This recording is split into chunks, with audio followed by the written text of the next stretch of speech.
ಗುರುಗಳ ಬಂದ್ರು, ಭಜನೆ ಆಯ್ತು, ಪಾದ ಪೂಜೆ ಆಯ್ತು, ಎಲ್ಲ ಆಯ್ತು. ಗುರುಗಳೇ ಪ್ರಸಾದ ಸ್ವೀಕರಿಸಬೇಕು ಅಂದ. ಊಟ ಮಾಡಿ ಅಂದ.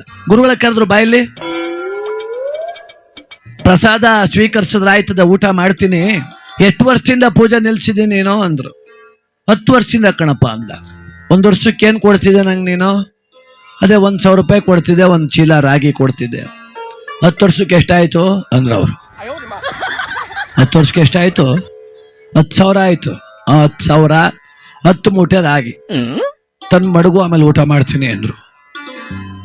ಪಾಪ ಅವನಿಗೆ ಗುಂಡಿಗೆ ಒಡೆದೋಗುದೊಂದು ಬಾಕಿ. 1,000ನೇ ಸಾಲ ಮಾಡಿ ತಂದವನೇ. 1 ಚೀಲ ಜೋಳ ಅದು ಸಾಲ ಮಾಡ್ಕೊಂಬಂದು ಇಟ್ಟವನ್ ರಾಗಿಯೋ ಜೋಳನೋ. ಗುರುಗಳೇ ಹಿಂಗೆ ಅನ್ಬಿಟ್ರೆ ಹೆಂಗೆ ಅಂದ್ರೆ, ನೀನ್ ತಪ್ಪಿಸಿರ್ಬೋದು, ನಾನ್ ಲೆಕ್ಕ ಇಟ್ಕೊಂಡಿದ್ದೀನಿ. ನೀ ಬೆಂಗಳೂರಿಗೆ ಹೊಂಟೋಗು, ಬೊಂಬಾಯಿಗೆ ಹೊಂಟೋಗು, ಅಮೆರಿಕಕ್ಕೆ ಹೋಗು, ನನಗದು ಬೇಕಿಲ್ಲ. 10 ವರ್ಷದ ಪೂರ್ತಿ ಮಡಗು, ಊಟ ಮಾಡ್ತೀನಿ. ಇಲ್ವಾ?